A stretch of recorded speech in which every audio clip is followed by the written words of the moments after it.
mga kaigsuonan ko diya kang Kristo, Ave Maria, maing adlaw kanyo tanan. Karon magisgot na sab kita may tungod sa atong Katoliko nga pagtuo. Karon paghisgutan nato ang giya sa inadlaw nga mga pagpamalandong isip mga Kristiyano. Doon na kitay giya matag adlaw nga dapat nato nga hinumduman aron mahimong makasubay kita diya sa mga pagtulunan isip usa ka magtutuo nga Katoliko. Dili sayon ang pagkakatoliko. Kung nakita ninyo karon diya sa atong kasimbahanan, murag uban atong mga kaigsuonan nga nahimong relax diya sa pagtuo, ang gitawag gyapon og Katoliko. Siguro na wala siguro sila masayon kung unsa ang tinuod nga pagkakatoliko.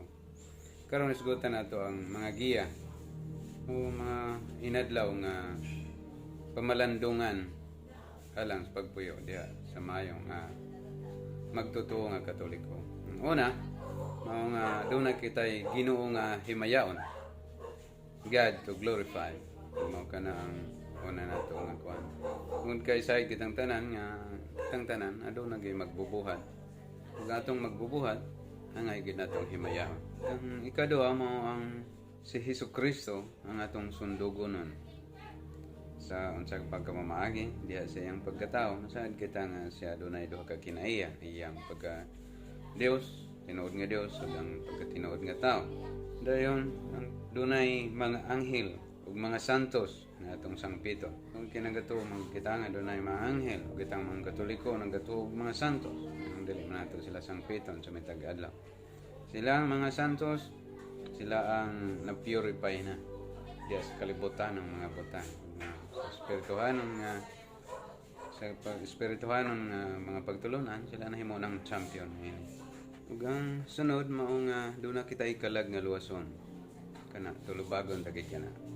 Ug kay matag isa kanato nagatuo manggayod nga dunay kalag ug lawas. Ug kung mobiya ang kalag sa iyang lawas nagkahulugan kini og kamatayon.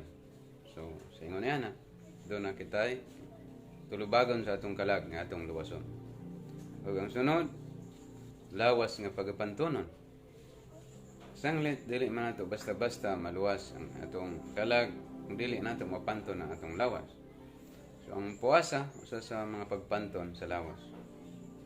Ug ang sunod mao ang sala nga pagaputlon.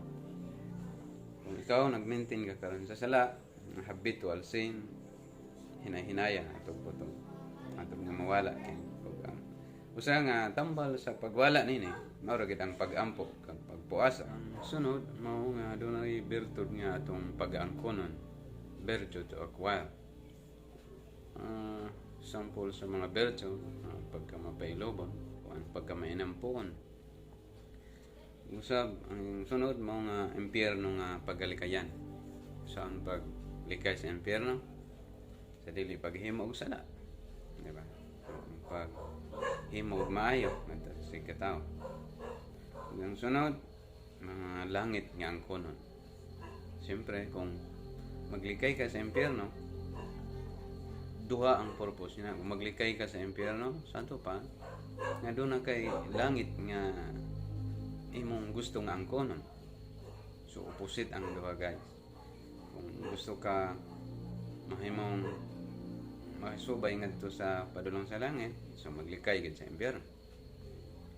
So ang sunod kahangturan nga andamonon, eternity to prepare. Sa ato pa ang eternidad o ang kinabuhi nga walay katapusan, kinahanglan gid og preparation. So sa mga preparation no ang sacrifice kay si Kristo man miingon nga kitang tanan mga langyaw lang nining kalibutanan nga dili kini mao ang atong Pinoy-anan. Ang atong insakto nga Pinoy-anan dito sa ginharian sa Dios. Mana nga kataong gisugutan ganina nga doon na kitay langit nga pag-angkonon. So ang sunod mo ang demonyo nga angay natong pildihon, atong awayon, devil to combat. So mao kana siya. Kinahanglan lang makig-away kita sa demonyo.